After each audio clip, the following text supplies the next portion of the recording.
ರಾಮಲಿಂಗಾರೆಡ್ಡಿ ರಾಜೀನಾಮೆ ಎಚ್ಚರಿಕೆ ಗಂಟೆ. ಈ ವಿಷಯವನ್ನು ನ್ಯಾಯಯುತವಾಗಿ ಬಗೆಹರಿಸಲು ಹೈಕಮಾಂಡ್ ನಾಯಕರು ಗಂಭೀರವಾಗಿ ಪರಿಗಣಿಸಬೇಕು.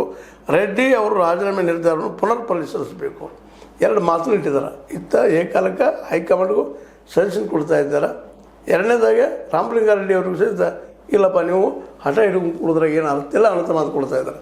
ಅಂದ್ರೆ ಇಲ್ಲೇ ಸೂಕ್ಷ್ಮವಾಗಿ ಎಸ್ಕೇಪ್ ಪಾಟೀಲರು ಎರಡನ್ನೂ ಬ್ಯಾಲೆನ್ಸ್ ಕಾಯ್ತಾ ಅದೇ ಕಾಲಕ್ಕೆ ಇನ್ನೊಂದು ಮಾತನ್ನು ಜ್ಞಾಪಿಸ್ತಾ ಇದ್ದಾರೆ.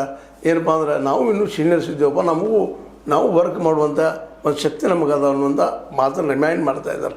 ಏನೋ ಆಗಲಿ ಇವೆಲ್ಲ ಡೆವಲಪ್ಮೆಂಟ್ಗಳನ್ನ ಗಮನಿಸಿದಾಗ ಇವತ್ತು ಡಿ ಕೆ ಶಿವಕುಮಾರ್ ಅವರು ಯಾವ ರೀತಿಯಾಗಿ ಇವ್ರ ಜೊತೆಗೆ ಮುಂದಿನ ಹೆಜ್ಜೆ ಇಡಬಹುದು ಅಂತೇಳಿ ಈಗ ನಿಮ್ಗೆ ಹೇಳಿದಂಗೆ ಒಂದು 2-2.5 ಗಂಟೆ ನಿರಂತರವಾಗಿ ರಾಮಲಿಂಗಾರೆಡ್ಡಿ ಅವ್ರ ಜೊತೆಗೆ ಡಿ ಕೆ ಶಿವಕುಮಾರ್ ಅವ್ರು ಮಾತಾಡಿದ್ದಾರೆ, ಚರ್ಚೆ ಮಾಡಿದ್ದಾರೆ, ಒಂದು ಒಪ್ಪಂದಕ್ಕೆ ಬಂದಿದ್ದಾರೆ. ಅವ್ರು ಬರ್ತಾರ ರಾಜೀನಾಮೆ ನಾವು ತೋಳು ಸಾಧ್ಯತೆಗಳು ಇಲ್ಲ ಅನ್ನೋ ಮಾತನ್ನು ಸಹ ಸೂಕ್ಷ್ಮವಾಗಿ ಹೇಳಿದ್ದಾರೆ.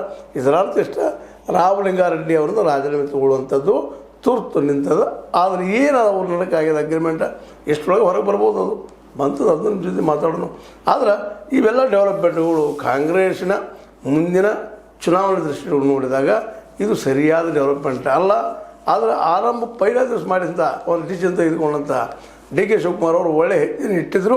ಆದರೆ ಇದು ಬಿಳಿ ಹಾಳೆಯನ್ನು ಕರಿ ಮುಚ್ಚಿ ನುಂಗಿದಾಗ ಈ 2 ದಿನಗಳಲ್ಲಿ ನಡೆದಂಥ ಘಟನೆಗಳಿಂದಾಗೆ ಸ್ವಲ್ಪ ಪಕ್ಷಕ್ಕೆ ಕೆಟ್ಟ ಹೆಸರು ಬರುವಂಥ ಸಾಧ್ಯತೆಗಳು ಹೆಚ್ಚಾಗಿದ್ದಾವೆ ಅನ್ನುವಂಥ ಮಾತನ್ನು, ಜೊತೆಗೆ ಹಿರಿಯರಿಗೆ ಕಾಂಗ್ರೆಸ್ಸಿಗೆ ಗೌರವ ಕೊಡುವುದಿಲ್ಲ ಅನ್ನುವಂಥ ಮಾತು ಸಹಿತ ಹರಿದು ಬರ್ತಾ ಇದ್ದಾವೆ. ಇವಕ್ಕೆಲ್ಲ ಉತ್ತರ ಹುಡುಕುವಂಥ ಕೆಲಸ ಡಿ ಕೆ ಶಿವಕುಮಾರ್ ಅವ್ರು ಹುಡುಕಲಿ, ಜಲ್ದಿ ಉತ್ತರ ಕೊಡಲಿ.